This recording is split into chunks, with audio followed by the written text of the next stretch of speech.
so guys welcome to my new blog I hope सबैजना सुन्छ राम्रो सुन्नुहुन्छ हैन आज चाहिँ म गएँ तन्तिर ठ्याक्क लाएर यो के भन्छन् यो हाम्रो टुडी खेलतिर छौँ हामी हैन यता चाहिँ हाम्रो हैन नबनाउनु भन्नुभएको छ हाम्रो हैन ठ्याक्क यो चाहिँ हाम्रो टुडी खेल हैन को आउनु भएको छ नयाँ पनि मेरो भिडियो हेरेर चाहिँ आइदिनु होला हैन एकदमै राम्रो एकदमै ब्युटिफुल छ हैन यो ठाउँ चाहिँ बवाल छ कपालहरू चाहिँ पनि बहुत भेटिन्छ हैन यहाँ चाहिँ मलाई मेन दामी लाग्ने भनेको चाहिँ हो यो ठाउँ हो कि हैन यो चाहिँ बवाल लाग्छ कि मलाई यहाँ चाहिँ खतरा खाके हैन आर्मी सार्मी ठक्क लाएर हैन यता चाहिँ त्यस्तै हो यहाँ चाहिँ आर्मी ट्रेनिङ गराउँथ्यो कि पहिला हैन यस्तो हो के यहाँ पुरै जाली साली हैन यस्तो खतरा खाके हैन फेरि यता फेरि केटकेटीहरू उस खेलिरहन्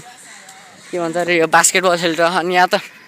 ठुलो ग्राउन्ड छ कि हेलिकप्टर ल्यान्ड पनि हुन्छ यहाँ एचको चिन्ह पनि छ हैन ठ्याक्क लाएर यो जुन मैले देखाएको छु नि यो चाहिँ पहिला आर्मी चाहिँ ट्रेनिङ गरेको ठाउँ हो क्या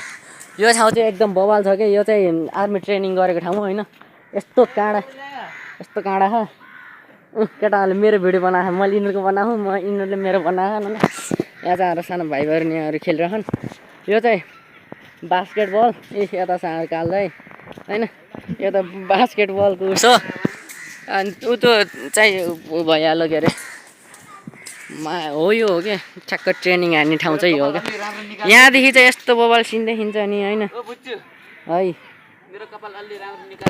ल हाम्रो कालु दाइले फेरि कपाल राम्रो निकालिदिनु भन्नुभएको छ क्या यो चाहिँ मोस्ट ब्युटिफुल प्लेस हो कि हैन दामी छ कि प्लेस पनि यो पनि हटाएर निकाल्दैछ बवाल छ क्या